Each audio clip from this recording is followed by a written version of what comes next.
Right now, the air around you is 21% oxygen. It's been that way for millions of years. But what if, overnight, that number silently doubled to 42%? Would that be a blessing, or a catastrophe? Oxygen makes up just 21% of Earth's atmosphere, alongside 78% nitrogen, and a sprinkle of other gases. This balance took over 2 billion years to stabilize, shaped by photosynthesis, ocean chemistry, and geology. Every plant, animal, and fire on this planet is precisely tuned to that 21% number.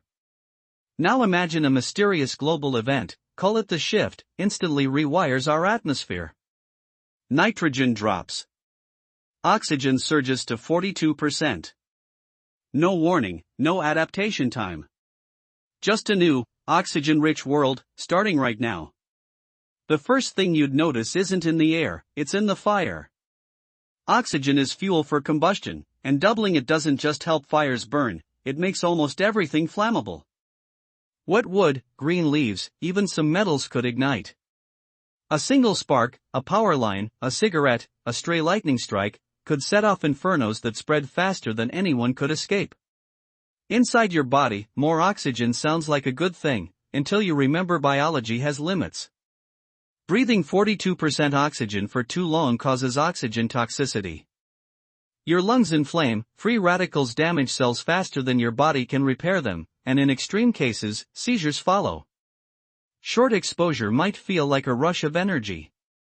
But sustained exposure would slowly poison the very cells that oxygen is supposed to nourish.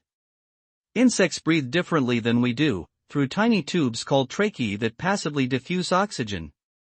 300 million years ago, when oxygen levels were higher, dragonflies had wingspans over 70 centimeters. Double the oxygen today, and insects could theoretically grow larger again, but only gradually, over generations, not overnight. Evolution simply doesn't work that fast. You'd think plants would love the extra oxygen, but they don't breathe it in for growth, they breathe it out as a byproduct of photosynthesis. More atmospheric oxygen actually interferes with a plant enzyme called RuBiCO, reducing how efficiently they capture carbon dioxide.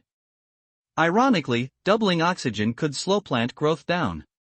Oxygen is denser than nitrogen, so a 42% world means slightly heavier, denser air.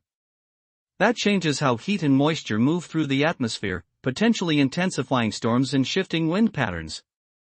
Combined with megafires releasing soot and smoke worldwide, weather systems could turn far more violent and unpredictable. For aviation, richer oxygen means engines and combustion systems, designed for 21% oxygen, would burn hotter and less predictably.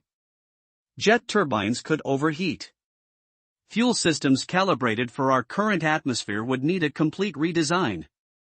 Even a simple car engine would run rough or dangerously, without adjustment. With wildfires multiplying, plant growth slowing, and weather turning volatile, food chains would buckle.